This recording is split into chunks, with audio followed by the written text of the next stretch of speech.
প্রকৃত অর্থে যে স্বাধীনতা, সেই স্বাধীনতা ভোগ করবে। নারীরা প্রকৃত অর্থে যেইভাবে সুন্দরভাবে হযরত ওমরের আমলে, আবু বকরের আমলে, খোলাফায়ে রাশিদিনের আমলে যেভাবে নারীরা চলেছিল, রাতের গহীন রাতে একাকী তারা হেঁটে যাবে, কোনো প্রকার কোনো দ্বিধা সংশয় থাকবে না, কোনো রূপ নারী নির্যাতনের ভয় ভীতি বা সংকোচ থাকবে না। ইনশাআল্লাহ আমরা সবাইকে ভোট দিয়েছি, সবাইকে দেখেছি। এবার বাংলাদেশের মানুষ, বিশেষ করে নারীরা মুখিয়ে আছে জামায়াত ইসলামীকে ভোট দিয়ে রাষ্ট্র ক্ষমতার দেখার মাধ্যমে তারা তাদের প্রকৃত মুক্তি, তারা নারীদের প্রকৃত মুক্তি, নারীদের কর্মসংস্থানের নিরাপত্তাকে তারা সত্যিকার অর্থে বাস্তবায়িত দেখতে চায়। Thank you. আচ্ছা, আমরা একটু জানতে চাচ্ছিলাম, 24 স্বাধীনতার পর কি আবারও আমরা স্বাধীনতা হারাবো না রক্ষা করতে সক্ষম হবো? রক্ষা করতে সক্ষম হবে ইনশাল্লাহ। আমরা যদি সকল জাতি ঐক্যবদ্ধ থাকি, সমস্ত মতের পথের ধর্মের বর্ণের সকল মানুষ আমরা ঐক্যবদ্ধ থাকলে কোনো অপশক্তি আমাদেরকে ঢুকতে পারবে না। ইনশাল্লাহ আমাদের এই বিজয় সার্থক হবে। তবে আমাদের সকল রাজনৈতিক দল, সকল জনগণ সহ আমাদের সামান্য দ্বিধা বিভেদ সংকীর্ণতা বলে পুরো জাতি ঐক্যবদ্ধ থাকতে হবে। যদি আমরা ঐক্যবদ্ধ থাকতে ব্যর্থ হই, তাহলে বিজয় হাতছাড়া হওয়ার সম্ভাবনাও উড়িয়ে দেওয়া যায় না। এক্ষেত্রে আধিপত্যবাদী ভারত আমাদের উপর হিংস্র থাবা দেওয়ার জন্য নানান মিথ্যা প্রপাগান্ডা ছড়াচ্ছে। এগুলিকে প্রতিহত করতে হলে গোটা জাতিকে ঐক্যবদ্ধ থাকতে হবে। এটাই আমার জাতিকে ঐক্যবদ্ধ থাকার জন্য বিনীত অনুরোধ করছি, আহ্বান জানাচ্ছি। সমস্ত জাতি ঐক্যবদ্ধ থাকতে হবে, এটাই আমার জাতির কাছে প্রত্যাশা। আসসালামু আলাইকুম। 54 বছর আমরা সঠিকভাবে স্বাধীনতার স্বাদ ভোগ করতে পারি নাই। 24 স্বাধীনতার পরে কি আবার আমরা স্বাধীনতা হারাবো? না, আমরা স্বাধীনতার পক্ষে আছি ইনশাআল্লাহ। স্বাধীনতা আপনি ইসলামী দল ক্ষমতা হবে, দেশ ভালো হবে, মানুষের সুখ শান্তি দিকে দেশ এগিয়ে যাচ্ছে। মানুষ আগামী সব যে দেশ সামনের দিকে কীভাবে যায়, ইসলামী দল ক্ষমতায় মানুষের সব কিছু ভালো হবে, এটাই মানুষ। 24 স্বাধীনতার পরেও কি আমরা স্বাধীনতা আবার হারাবো? অনেক ভালো আছে যে পুরো স্বাধীনতা হওয়ার কারণে সরকারের থেকে আমরা স্বাধীন হওয়ার পর থেকে আমরা স্বাধীন আছি আলহামদুলিল্লাহ। এবং সামনে ইনশাল্লাহ আমরা আরও ভালো না যে না ইনশাল্লাহ আমরা সবাই মনোকামনা। দেশ স্বাধীন হওয়ার পর আমরা আমাদের স্বাধীনতা হারিয়েছিলাম, নামে মাত্র স্বাধীনতা ছিল। 24 স্বাধীনতার পর আবারও কি আমরা আমাদের স্বাধীনতা হারাবো?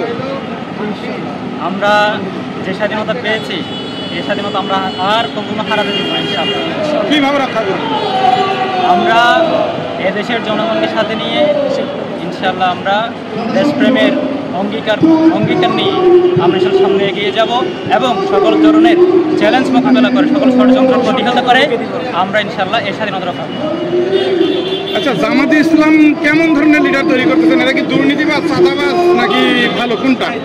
জামাত ইসলামী কেমন ধরনের লিডার তৈরি করতেছে সেটা দেশের জনগণ থেকেই মনে হয় আপনারা সবাই ভালো জানে সেটা কেমন ধরনের লিডার তৈরি করতে চাই, এবং সেটা অতীতে প্রমাণ হয়েছে, ইনশাল্লাহ আগামীতেও প্রমাণ। কি প্রমাণটা বলেন? আমাদের সাবেক 2 জন মন্ত্রী যারা 3টা মন্ত্রণালয়ের দায়িত্ব পালন করেছেন, ওনাদের মন্ত্রণালয়ে তত্ত্বাবধায়ক সরকারের সময়ে কোনো ধরনের 2 টাকার, এই 2 মন্ত্রী 2 টাকার দুর্নীতি খুঁজে পাওয়া যায়নি। তো আমরা আশা করতে পারি এবং দেশের জনগণ আশা করতে পারে জামাত ইসলামী দ্বারা কখনো দুর্নীতি কিঞ্চিত পরিমাণ ইনশাআল্লাহ হবে। যে আলহামদুলিল্লাহ আমরা 2024 স্বাধীনতার পরে স্বাধীনতার প্রকৃত স্বাদ ইনশাআল্লাহ ভোগ করতে পারবো। বাংলাদেশের সকল স্তরের সকল মানুষ তাদের মন খুলে তাদের মতামত প্রকাশ করতে পারবে এবং ভোটাধিকার প্রয়োগের মাধ্যমে একটি সুন্দর সমৃদ্ধশালী আগামী সুন্দর বাংলাদেশ গড়তে পারবে, সেই প্রত্যাশা ব্যক্ত করছি। আসসালামু আলাইকুম, ধন্যবাদ আসলে কিছু কথা বলার শুরু করে দেওয়ার জন্য।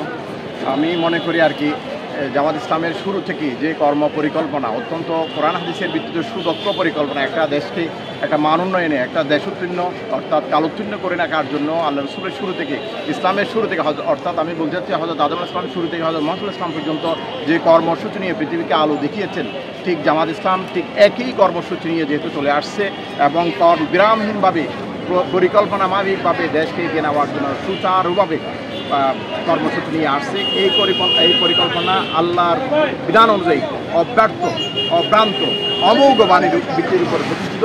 সে কারণে আমি অত্যন্ত দৃঢ়ভাবে বলতে চাই, দেশবাসীকে আপনাদের মাধ্যমে জানাতে চাই যে যে পরিকল্পনা নিয়ে জামাত ইসলাম এগিয়ে যাচ্ছে, ইনশাআল্লাহ জামাত ইসলামকে যদি এই আমানতদারি দায়িত্ব সুপর্দ করা হয়, জামাত ইসলাম এই যে দুটা মন্ত্রণালয় যেভাবে পরিচালনা করে দেখিয়েছেন তার চেয়ে আরও বেশি দক্ষ নিষ্ঠার সাথে এই জাতিকে প্রমাণ করে দিবে যে এই দেশকে শান্তি শৃঙ্খলা এবং বৈষম্যহীন যদি আমরা রাখতে চাই কোরআন হাদিসের ভিত্তিতে, এই সামনের যে কোরআন হাদিসের যে প্ল্যান রয়েছে সেই অনুযায়ী এগিয়ে নিয়ে আরও হাজার বছর ধরে বাংলাদেশকে বিরাজমান এই সুন্দর সুপ্রতিষ্ঠিত দেশ হিসেবে জামাত ইসলাম বাংলাদেশকে একটা সুন্দর বৈষম্যহীন সমাজ উপহার দিবে বলে আমরা আশা করি। আল্লাহ তাদেরকে যোগ্যতা এবং তৌফিক দান করার জন্য আমরা এই সুন্দর এই আসমানের জমিনের কাছে আমি আল্লাহর কাছে ফরিয়াদ করছি, যাতে তাদের যোগ্যতা এবং দক্ষতা এবং কর্মনিষ্ঠা এবং দেশের প্রতি আরও মাতৃকার টানে আরও যাতে আন্তরিকতার সাথে কাজ করতে পারে সেই ইয়াতে। তবে এখানে আরেকটা কাজও আছে, শুধু তাদের উপর দিয়ে সব ছেড়ে দিলে চলবে না, আমাদেরকে আর্থিকভাবে বলিয়ান হয়ে